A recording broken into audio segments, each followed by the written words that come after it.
Hello students, we are going to start class 9th Science NCERT chapter 2nd is matter around us pure. In this chapter today's our topic is separation method. Different separation methods are in your chapter, but today's we are going to study about the separation method of separating funnel and sublimation process. For these separation methods, separating funnel, देखो separating funnel जो separating method होता है different compounds के अंदर present components को separate करने के लिए इनका यूज़ किया जाता है। तो कुछ मिक्सचर ऐसे होते हैं उनको स्पेशल मेथड्स के थ्रू ही हम सेपरेट कर सकते हैं। ईजी वे में उनको सेपरेट आउट करना इतना आसान नहीं होता। तो यहाँ पर ऐसे ही हम एक सेपरेशन मेथड्स को यूज़ कर रहे हैं और सेपरेशन मेथड हमारा फर्स्ट है सेपरेटिंग फनल।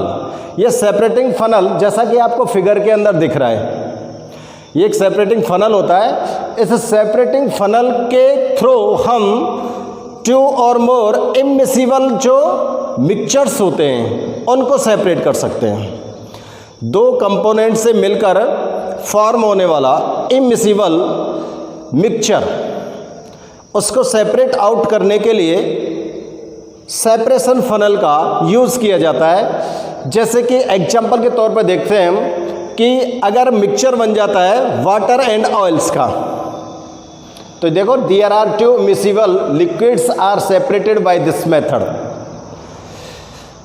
2 ऐसे लिक्विड्स लें जो आपस में इमिसिबल हों, यानी कि एक दूसरे के साथ मिक्स नहीं हो सकते हों। भले जैसे वाटर और ऑयल का सॉल्यूशन आप फॉर्म करेंगे तो कुछ देर तक तो वो सॉल्युबल कंडीशन में आपको विजिबल होगा, लेकिन अगर उसको आप समटाइम्स के लिए अनडिस्टर्ब्ड कंडीशन में स्टेबल रख देते हो तो after sometimes we see that both liquids have separated layer in container. दोनों जो लिक्विड्स होते हैं उनकी सेपरेटिंग लेयर आपके उस कंटेनर के अंदर विजिबल होती है। जैसे कि सेपरेटिंग फनल के अंदर 2 इमिसिबल कंपोनेंट्स हैं, एक मिक्सचर के अंदर एक ऑयल है एक वाटर है। केरोसिन ऑयल लिया है और वाटर लिया है।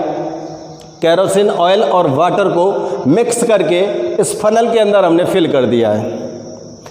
फनल के अंदर फिल करने के बाद हम इस फनल को समटाइम्स के लिए अनडिस्टर्ब्ड पोजीशन में स्टेबल कर देते हैं। तो we see that after sometimes there are 2 layers of 2 components visible in funnel. हम देखते हैं कुछ देर बाद कि जो कंपोनेंट दोनों के दोनों उस फनल के मिक्सचर में प्रेजेंट हैं उनकी अलग अलग लेयर हमको यहाँ पर विजिबल होती है। और फिर इनको सेपरेट आउट करने के लिए क्या करते हैं कि जैसे केरोसिन जो होता है इसकी डेंसिटी लेस होती है, वाटर की डेंसिटी हाई होती है, तो केरोसिन के जो पार्टिकल्स होते हैं वो लाइट होते हैं, H2O के वाटर के हैवी होते हैं। तो केरोसिन तो अपर लेयर पर जाकर फ्लोटिंग करने लगता है और वाटर बॉटम में आ जाता है। अब हम यहाँ पर से इस स्टॉप कॉक को ओपन करते हैं। इस स्टॉप कॉक को जब ओपन करेंगे तो इसके अंदर से वाटर निकलेगा। जब कंप्लीट वाटर इसके अंदर से निकल जाए और ऐसा लगे कि केरोसिन इस जगह पर पहुंच गया है, as you see that kerosene reach the stopcock then stop and close the stopcock. तो आप स्टॉप कॉक को क्लोज कर दो। क्लोज कर देंगे तो इसके अंदर केरोसिन रिमेन्स होगा और वाटर इससे आउट निकल चुका होगा। इस प्रकार से आप इस सेपरेटिंग फनल की हेल्प से 2 इमिसिबल लिक्विड्स को सेपरेट कर सकते हो। इस सेपरेटिंग फनल जो मेथड है इसके कुछ एप्लीकेशंस हैं। पहला एप्लीकेशन देख रहे हैं to separate mixture of oil and water. Oil और वाटर के मिक्सचर को सेपरेट करने में इसका यूज़ कर सकते हैं। और दूसरा यूज़ करते हैं आयरन के एक्सट्रैक्शन में।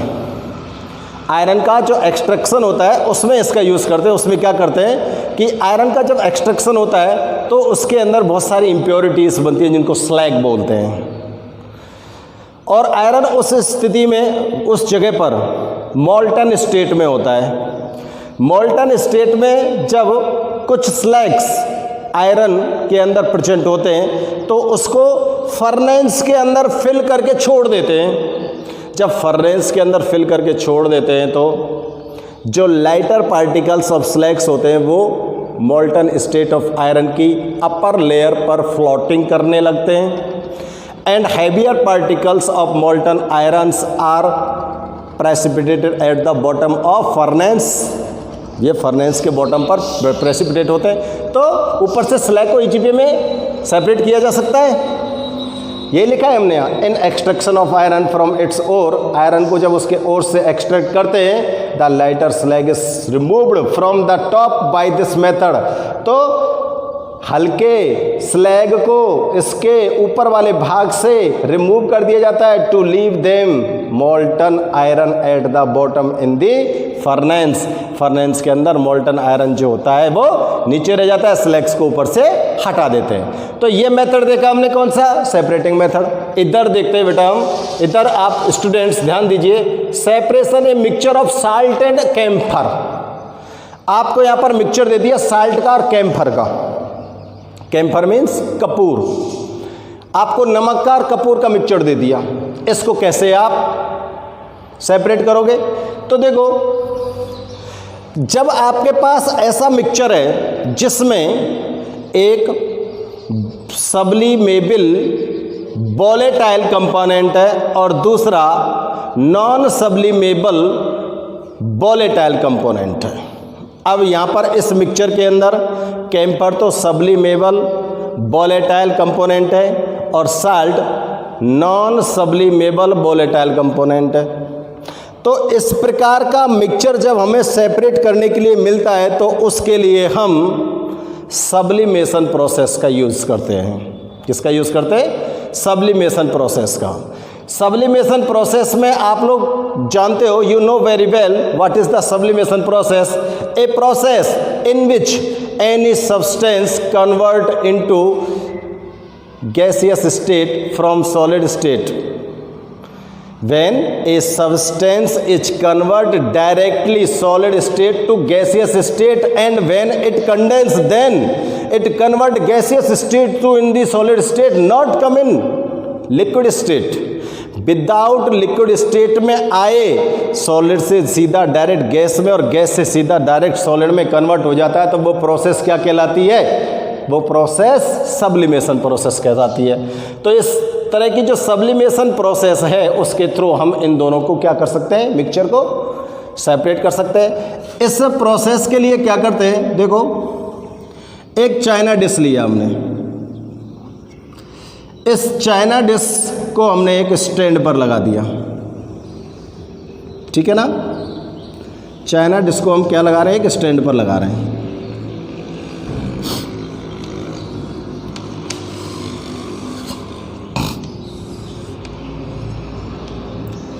ये चाइना डिश लिया है हमने, इस चाइना डिश के अंदर हमने फिल कर दिया क्या? कैम्फर और साल्ट का मिक्सचर। ओके, इस चाइना डिश के अपर पार्ट में मैं एक फनल रख रहा हूँ, रिवर्स फनल, ठीक है ना। इसका फनल का ये फेस होता है जिसमें इसको कॉटन से क्लोज कर देते हैं, क्लोज्ड बाय कॉटन। ओके, ये क्या है? फनल। ये चाइना डिश, ये स्टैंड, और ये इसके अंदर क्या भर दिया? Mixture of camphor plus sodium chloride.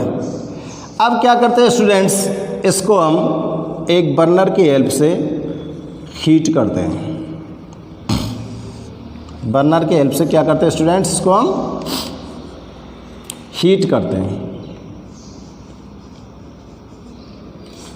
Burner.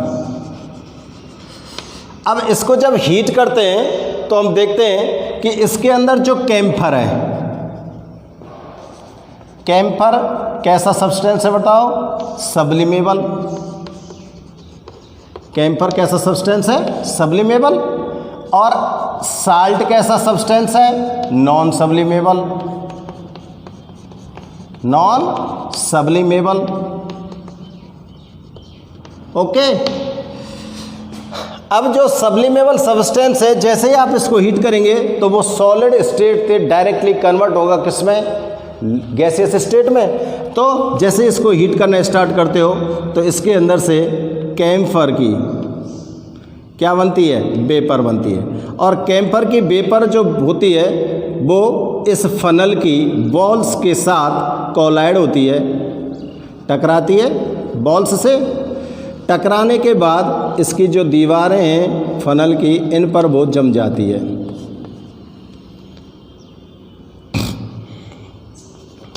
तो यहाँ पे मैं लिख सकता हूँ सॉलिड कैम्फर, और ये वेपोराइज कैम्फर, कैम्फर की वेपोराइजेशन हो रही है ना। और यहाँ पर जब ये कंप्लीट कैम्फर वेपोराइज हो जाएगा, कैम्फर तो कंप्लीटली इसके अंदर से क्या हो जाएगा? वेपोराइज हो जाएगा। और वेपोराइज होकर इसकी वॉल्स से कोलाइड करेगा। कोलाइड करने के बाद ये किस में कन्वर्ट हो जाएगा? Gaseous state. तो जैसे ठंडा होगा तो सॉलिड स्टेट में, और सॉलिड स्टेट में इसकी दीवारों के ऊपर जमा होता चला जाएगा। तो कैम्फर तो इसमें से पूरा निकल कर इसकी दीवारों के ऊपर जमा हो गया। अब आपकी चाइना डिश के अंदर ओनली क्या रिमेन्स है? चाइना डिश में साल्ट बचेगा, केवल क्या बचेगा? साल्ट बचेगा। और कैम्फर कहाँ है बेटा? कैम्फर कहाँ चला गया? कैम्फर फनल की बॉल्स के ऊपर चला गया। कैम्फर कहाँ चला गया? फनल की बॉल्स के ऊपर। तो ये वाली जो प्रोसेस है, इस प्रोसेस को बोलते हैं हम सब्लिमेशन प्रोसेस। और इस सब्लिमेशन प्रोसेस के थ्रू हम ऐसे सब्सटेंस के मिक्सचर्स को सेपरेट कर सकते हैं जिनमें से एक तो वोलेटाइल हो और दूसरा नॉन वोलेटाइल हो। सब्लिमेबल वोलेटाइल हो और दूसरा नॉन सब्लिमेबल वोलेटाइल हो। ओके स्टूडेंट्स, तो आज आपने यहाँ पर दो मेथड्स को लर्न किया है, दो मेथड्स के बारे में स्टडी किया है, separating funnel and sublimation process. Okay students.